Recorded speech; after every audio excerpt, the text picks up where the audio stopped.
La dernière fois, on a parlé un peu de l'outil ProcessCom que tu utilises et des types de personnalités. Ouais. C'est un inventaire en fait. Hein, ouais, c'est un inventaire. J'ai pas oublié, c'est bien. Mais je me demandais, est-ce que... Enfin, je me demandais. Non, en fait, je t'entends parler des tâches, Je vois les gens un peu perdus. J'ai l'impression dans tes réponses parfois qu'ils sont perdus. Genre, tu m'as dit que j'étais tel type. Ouais. Et je me retrouve avec une phase. Ouais. Est-ce que du coup... Enfin, si j'essaie de résumer ma question, c'est j'imagine que ça doit être un petit peu genre confus pour les gens de se dire « Ok, on m'a dit que j'avais telle personnalité, mais dans telle situation, j'en ai une autre. » En fait, non, ouais, je comprends la question, mais en fait, c'est pas totalement ça. Mais je comprends. Ouais. T'as raison, les gens, certaines fois, j'ai besoin d'expliquer. T'as complètement raison. En fait, c'est un inventaire de personnalité. Déjà, c'est le plus important. C'est pas un test. Pourquoi? Parce qu'un test, ça détermine, ça fige. Ça voudrait dire que on est capable de dire, toi, t'es comme ça et t'es comme ça. Alors que l'être humain, il est beaucoup plus complexe que ça. Donc, pourquoi c'est un inventaire et pourquoi j'adore cet outil? Parce qu'en fait, il exprime, en fait, tout ce qu'il y a en toi. Et ce qu'il y a en toi est relié à différents types de personnalités. Et ce que tu disais, c'est, on peut avoir une base qui va être liée à un type de personnalité, par exemple, une base empathique. Qu'est-ce que ça veut dire? Ça veut dire que enfant, en fait, on a eu ces besoins psychologiques liés à cette personnalité. Par exemple, la personnalité empathique, elle a un besoin de reconnaissance de sa personne et des besoins sensoriels. Qu'est-ce que ça veut dire? Ça veut dire que pour se sentir bien, elle va faire plaisir autour d'elle pour que les gens lui disent bah je t'aime en vérité. Donc ça on va le créer enfant jusqu'à 8 ans. Donc ça va être notre base. Et puis après... Mais la base, excuse-moi de te couper, la base, c'est la personnalité? La base de ton inventaire de personnalité, de ton inventaire de tout ce qu'il y a en toi... C'est pas ta personnalité. Non, parce que ta personnalité, ça va être tout ce qui va être à l'intérieur. Mais par contre, un profil de personnalité, ça va être deux choses.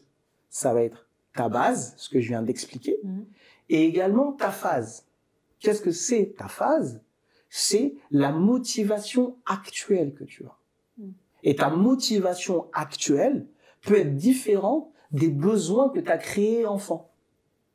C'est-à-dire que, je vais prendre mon exemple, je vais être en base empathique, donc mon besoin de reconnaissance de ma personne, mes besoins sensoriels, ok, ça va être important, et je suis en phase travaillomane. Qu'est-ce que ça veut dire, phase travaillomane? Ça veut dire que j'ai ma motivation actuelle, tu sais. J'allais dire, je confirme. C'est de travailler énormément et d'avoir une organisation du temps. Non, pas du tout. Pas du tout. Tu t'es planté là. Je pense que tu fais erreur. Et du coup, ça va être ma motivation actuelle. Tu vois? Bon, on discute après. Je sais que tu as des choses à me reprocher, on discute après. Mais à te reprocher, non.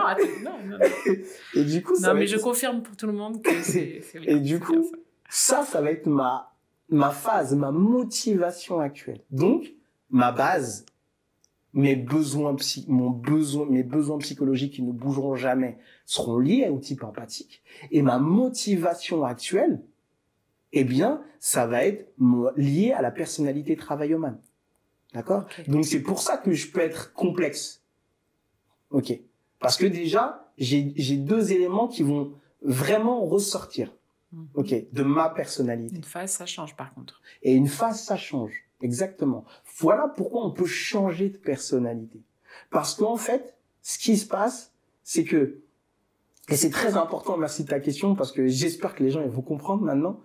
Ce qui se passe, c'est que, en fait, on change dans la vie parce qu'il nous arrive des galères. On appelle ça, dans les sciences du comportement, des situations confrontantes. Ouais, nous, on dirait sortir de... Oui, enfin, tout le monde sortir d'une zone de confort. C'est plus que ça. Là, c'est vraiment... Enfin, une situation qui t'oblige à sortir de tes habitudes. Déjà, ça te fait changer. En fait, c'est pas juste une situation, c'est une situation qui remet en cause tout ce que t'es. tout ce que tu as créé, qui t'oblige vraiment à aller chercher aller chercher ailleurs en toi, tu vois. Mais je sais, je t'ai déjà entendu parler de ça, mais moi, ça m'a toujours fait tilt, justement. Je me dis, mais est-ce qu'on est obligé vraiment... Parce que tu parles toujours de douleur ou de situations extrêmement difficiles qui font que... Ouais. Et moi, je me fais souvent là, je m'entends dans ma tête faire la réflexion de me dire, mais en fait, est-ce qu'une situation tout simplement bouleversante, mais pas forcément, tu vois, que ce soit positif, négatif, qui te change, qui t'oblige à sortir d'une zone que tu connais, on dit zone de confort, mais juste une zone que tu connais, qui est peut-être ta phase actuelle, elle t'oblige à changer. Pourquoi est-ce qu'il faut qu'il y ait cette douleur derrière en fait, mais c'est... Merci, c'est pour ça que je t'aime. En fait, la différence, elle est sur l'intensité. En fait, ce que je veux te dire, c'est que tu vas avoir des situations qui vont t'obliger, à sortir de ta zone de confort. Ouais. Là, on parle pas de juste sortir. On parle de rentrer dans un autre état pendant très longtemps. Tu vois?